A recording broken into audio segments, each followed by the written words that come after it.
പ്രിയപ്പെട്ടവരെ, ഇന്ന് ഫെബ്രുവരി 13 വെള്ളിയാഴ്ച. അമ്മേ പരിശുദ്ധ അമ്മേ, അമ്മേ പരിശുദ്ധ ദൈവമാതാവേ, കൃപാസനത്തിലൂടെ ഞങ്ങൾക്കും ഞങ്ങളുടെ ദേശത്തിനും അമ്മ മധ്യസ്ഥം തേടി തന്ന എല്ലാ അനുഗ്രഹങ്ങൾക്കും കൃപകൾക്കും ഞങ്ങളിപ്പോൾ ഹൃദയം നിറഞ്ഞ നന്ദി പറയുന്നു. അമ്മേ പരിശുദ്ധമ്മേ ദൈവമാതാവേ, 2004 ഡിസംബർ 7 ഉച്ചകഴിഞ്ഞ് 2:30 കൃപാസനത്തിൽ സംഭവിച്ച അമ്മയുടെ പ്രത്യക്ഷപ്പെടലിനെ കുറിച്ച് തിരുസഭയ്ക്ക് സമർപ്പിച്ചിരിക്കുന്ന പഠനരേഖകളുടെ മേൽ സഭാത്മകമായ പഠനം ആരംഭിക്കുവാൻ ഞങ്ങൾ പ്രാർത്ഥിക്കുന്നു. അമ്മേ പരിശുദ്ധമേ, ഭൂസ്വർലോകങ്ങളുടെ രാജ്ഞിയായ അങ്ങേയ്ക്ക് ഭൗമസംരക്ഷണത്തിനായി പ്രപഞ്ചപ്രകൃതിയെ തന്നെ തിരുസഭ പ്രതിഷ്ഠിക്കുവാൻ ഈ പ്രത്യക്ഷീകരണം വഴി ഇടയാക്കണമേ. പരിശുദ്ധമേ, ജപമാല മാതാവേ, സകല കൃപാസനം പ്രാർത്ഥനയോടും ചേർത്ത് ഞങ്ങളിപ്പോൾ പ്രാർത്ഥിക്കുന്ന ഈ കുടുംബത്തിന്റെ പ്രത്യേക നിയോഗം പറ മക്കളെ.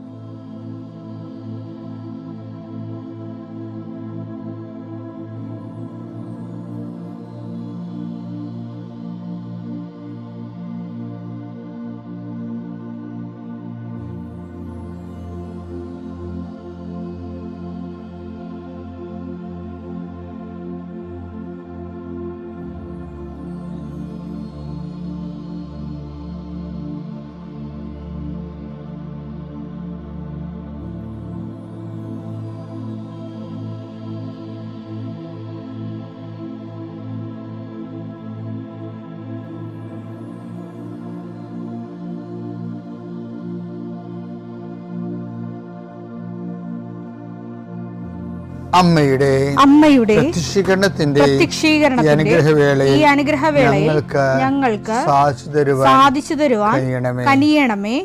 ആമേൻ. വിശ്വാസ പ്രമാണം. സർവശക്തനായ പിതാവും ആകാശത്തിന്റെയും ഭൂമിയുടെയും സൃഷ്ടാവുമായ ദൈവത്തിൽ ഞാൻ വിശ്വസിക്കുന്നു. അവിടുത്തെ ഏകപുത്രനും ഞങ്ങളുടെ കർത്താവുമായ ഈശോ മിശിഹായിലും ഞാൻ വിശ്വസിക്കുന്നു. ഈ പുത്രൻ പരിശുദ്ധാത്മാവിനാൽ ഗർഭസ്ഥനായി കന്യകാമറിയത്തിൽ നിന്ന് പിറന്ന് പൊന്തിയോസ് പീലാത്തോസിന്റെ കാലത്ത് പീഡകൾ സഹിച്ച് കുരിശിൽ തറയ്ക്കപ്പെട്ട് മരിച്ച് അടക്കപ്പെട്ട് പാതാളങ്ങളിൽ ഇറങ്ങി മരിച്ചവരുടെ ഇടയിൽ നിന്ന് 3-ാം നാൾ ഉയർത്ത് സ്വർഗത്തിലേക്ക് എഴുന്നള്ളി സർവശക്തിയുള്ള പിതാവായ ദൈവത്തിന്റെ വലതുഭാഗത്തിരിക്കുന്നു. അവിടെ നിന്ന് ജീവിക്കുന്നവരെയും മരിച്ചവരെയും വിധിക്കുവാൻ വരുമെന്നും ഞാൻ വിശ്വസിക്കുന്നു. പരിശുദ്ധാത്മാവിലും ഞാൻ വിശ്വസിക്കുന്നു. വിശുദ്ധ കത്തോലിക്കാ സഭയിലും പുണ്യവാന്മാരുടെ ഐക്യത്തിലും പാപങ്ങളുടെ മോചനത്തിലും ശരീരത്തിന്റെ ഉയർപ്പിലും നിത്യമായ ജീവിതത്തിലും ഞാൻ വിശ്വസിക്കുന്നു. ആമേൻ. സ്വർഗ്ഗസ്ഥനായ ഞങ്ങളുടെ പിതാവേ, അങ്ങയുടെ നാമം പൂജിതമാകണമേ. അങ്ങയുടെ രാജ്യം വരണമേ.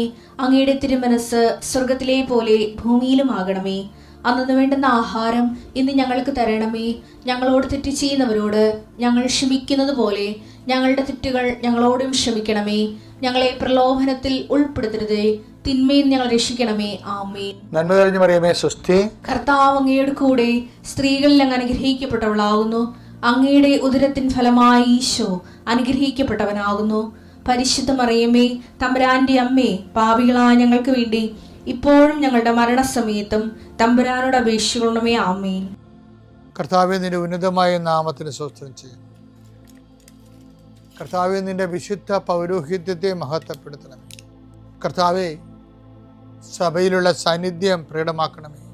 40 വർഷം അർപ്പിച്ച കുർബാനയുടെ യോഗ്യതയായി കൃപാസ്ഥാനത്താരെ ജീവനോടെ പ്രത്യക്ഷപ്പെട്ട പരിശുദ്ധ അമ്മയുടെ പ്രത്യക്ഷീകരണ സ്ഥിരീകരണത്തിനായി ഇന്ന് കൃപാസ്ഥാനത്താരെ നടക്കുന്ന 10,000-കണക്കിന് മനുഷ്യരുടെ പ്രാർത്ഥനയോട് കൂടെ ദൈവവേദലെ ഞാൻ നിന്നെ ഈശോനാമത്തിൽ ആസ്വദിക്കുന്നു. ജോലി നഷ്ടപ്പെട്ടവരെ, വിസ പ്രോസസ് ചെയ്യാത്തവരെ, വിസ നഷ്ടപ്പെട്ടവരെ, വിസ തീർന്നു പോയവരെ, വിദേശ ജോലിക്ക് വേണ്ടി ശ്രമിക്കുന്നവർ, അതിനുവേണ്ടിയുള്ള ഒരുക്കങ്ങൾ പൂർത്തിയാക്കിക്കൊണ്ടിരിക്കുന്നവർ, ഇടയ്ക്ക് വെച്ച് ആ ഫയൽ ക്ലോസ് ചെയ്തിരിക്കുന്നവർ, പെൻഡിങ് ആയിരിക്കുന്നവർ, വിവാഹം ഒത്തുവരാത്തവർ, ഒത്തുവന്ന വിവാഹം നഷ്ടപ്പെട്ടു പോയതിൻ്റെ വേദന ഉള്ളവർ, മക്കളില്ലാത്തവർ, മക്കൾക്ക് വേണ്ടി ഇപ്പോൾ പ്രഗ്നൻ്റ് ആയിരിക്കുന്നതും അതേസമയം തന്നെ എന്തെങ്കിലും മെഡിക്കലായിട്ടുള്ള കുഴപ്പങ്ങളുള്ളത് വേദനിച്ചിരിക്കുന്നവർ അവരെല്ലാം അമ്മയുടെ മധ്യസ്ഥത്തിൽ ഈശോ നാമത്തെ ആസ്വദിക്കുന്നു. ഭവനരഹിതർ, വീടില്ലാത്തൊരു, സ്ഥലമില്ലാത്തൊരു, വഴിയില്ലാത്തൊരു വീട് വിൽക്കാൻ ആഗ്രഹിക്കുന്നവരെ, എടുത്ത് മറ്റു സ്ഥലങ്ങളിലേക്ക് പോയി താമസിക്കാൻ ആഗ്രഹിക്കുന്നവർ, അവിടെ നിലവിലുള്ള ദോഷങ്ങളെ ഈശോ നാമത്തിൽ ബന്ധിക്കുന്നു.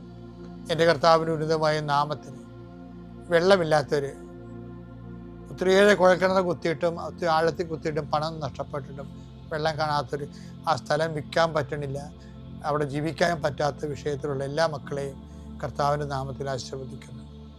വീട് പണി തുടങ്ങാൻ പോകുന്നവർ, വീട് പൂർത്തിയാക്കാൻ പോകുന്നവർ, വീട് പരവാസ്ഥലി ആചരിക്കാൻ പോകുന്നവർ, അതിന് സാമ്പത്തിക കടങ്ങളുള്ളവർ, ലോൺ പാസ്സാകാത്തവർ, ലോൺ പ്രോസസ്സിലിരിക്കുന്നവർ, സിവിൽ നോട്ട് കുറവുള്ളവർ, പോയിൻ്റ് കുറവുള്ളവർ, ആ മേഖലകളിലെല്ലാം കർത്താവ് അവിടെ കഴിവിനേക്കാൾ ഉപരി ദൈവത്തിൻ്റെ കൃപ കൊണ്ട് ആ വിഷയം ദൈവ തീരുമാനം ഉണ്ടാകാൻ ഇടയാക്കണമേ. എൻ്റെ കർത്താവിന് ഉന്നതമായ നാമത്തിൽ ഏതെല്ലാം വിഷയങ്ങൾ വിട്ടുപോയിട്ടുണ്ടെങ്കിൽ അങ്ങനെ മക്കളെല്ലാം മനസ്സിൽ ഓർക്കുന്ന ഈ സമയത്ത് ഞാൻ അതിനെക്കൂടി അഡ്രസ്സ് ചെയ്തുകൊണ്ട് ഈശോയുടെ നാമത്തിൽ ആശീർവദിക്കുന്നു. നിത്യം പിതാവും പുത്രനും പരിശുദ്ധാത്മാവിനെ നീക്കുവാമേ. എൻ്റെ പ്രിയപ്പെട്ടവരെ, നമ്മൾ ഭൂതം, വർത്തമാനം, ഭാവി, ഈ വിഷയങ്ങളിലുള്ള ദൈവത്തിൻ്റെ നിരീക്ഷണം, അതനുസരിച്ച് നമ്മുടെ ജീവിതത്തിൻ്റെ ക്രമീകരണം, അത് ആധ്യാത്മിക ജീവിതത്തിലുണ്ടാകുന്ന ഔന്നത്യം ഈ ദിവസം ചർച്ചയാക്കിയത്. ഇന്ന് അതിനോടനുബന്ധിച്ച് മറ്റൊരു വചനമാണ് നമ്മൾ ചർച്ചയാക്കുന്നത്. ഹെബ്രായർ 4:13. അവന്റെ മുമ്പിൽ ഒരു സൃഷ്ടിയും മറഞ്ഞിരിക്കുന്നില്ല. അവിടുത്തെ കൺമുൻപിൽ സകലതും അനാവൃതവും വ്യക്തവുമാണ്. നാം കണക്ക് ബോധിപ്പിക്കേണ്ടതും അവിടുത്തെ സന്നിധിയിലാണ്.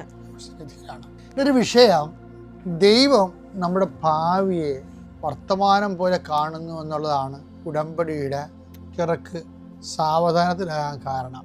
ചില പറയത്തില്ലേ, അച്ഛൻ പറഞ്ഞില്ല ഉടമ്പടി ഉടനടി പരിഹാരമെന്ന്, പക്ഷേ അത്രയും വലിയ മാറ്റം ഉണ്ടായില്ല എന്ന് പറയും. അപ്പോൾ അനേകം മക്കൾക്ക് കൃപാസനം പത്രത്തിലുള്ള ഫ്രണ്ട് പേജും സെക്കൻഡ് പേജും ഉള്ള എല്ലാം ഉടമ്പടി ഉടനടി പരിഹാരമുള്ളത് തന്നെയാണ്. അപ്പോൾ എന്നാലും കുറേ ആൾക്കാർക്ക് ഉടമ്പടിയിൽ ലാഗ് ചെയ്യുന്നുണ്ട്. അതിനൊരു കാരണം, നിങ്ങൾ ഈ വയറ്റിപ്പഴപ്പിന് വേണ്ടി ഇപ്പോഴത്തെ ഒരു ആവശ്യത്തിന് വേണ്ടി കുറച്ച് കുമ്പസാരവും ദാനപ്രവർത്തനവും ഒക്കെ ആയിട്ട് ജീവിച്ച് ആ ഒരു ടൈം എങ്ങനെയെങ്കിലും മാനേജ് ചെയ്ത് പോകും. പക്ഷെ നിങ്ങൾ ഭാവിയിൽ നിങ്ങൾ ആരാണെന്നുള്ള ദൈവത്തിന് അറിയാം. അതാണ് ഒറ്റ പ്രശ്നം, വലിയൊരു പ്രശ്നമാണത്. കാരണം അടുത്ത കൊല്ലം ഈ കാലങ്ങളിൽ നിങ്ങൾ ഇന്നത്തെ വിശുദ്ധി അടുത്ത കൊല്ലം ഉണ്ടാകുമോ? ശരിക്കും കാലത്തിനൊപ്പം വളരേണ്ടതല്ലേ വിശുദ്ധിയും ശക്തിയും ദൈവ ചൈതന്യവും. അടുത്ത കൊല്ലം ഒരു പക്ഷേ ഇതിനേക്കാൾ പണ്ടാരക്കുഴിയിലായിരിക്കും നിങ്ങൾ.